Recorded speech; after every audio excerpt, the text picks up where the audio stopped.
இங்க ஒரு அம்மா அவங்க 2 பொண்ணுங்கிட்டையும் போன் பண்ணி அழுகுறாங்க.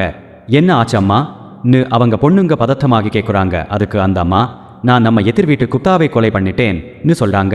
நீங்க 2 பேரும் உடனே கிளம்பி வீட்டுக்கு வாங்க ன்னு அந்த அம்மா சொல்றாங்க. அப்புறம் இந்த அம்மாவோட பிளாஷ்பேக் வருது. அவங்க ஃபர்ஸ்ட் டைம் இந்த காலனிக்கு வர்றாங்க. அப்போ அவங்க போட்டிருந்த ஸ்லீவ்லெஸ் பலவசை பார்க்குறாங்க.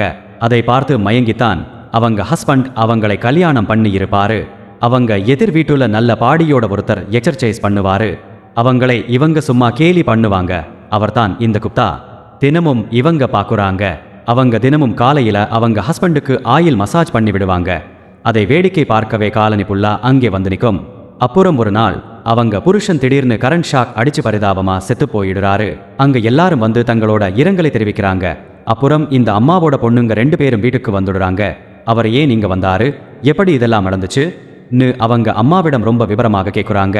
அதுக்கு அந்த அம்மா, நான் தான் சீட்டுக்கட்டு விளையாட கூப்பிட்டேன்.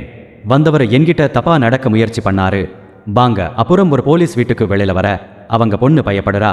ஆனா அந்த போலீஸ் அவங்க ஃப்ரெண்டு தான்பா.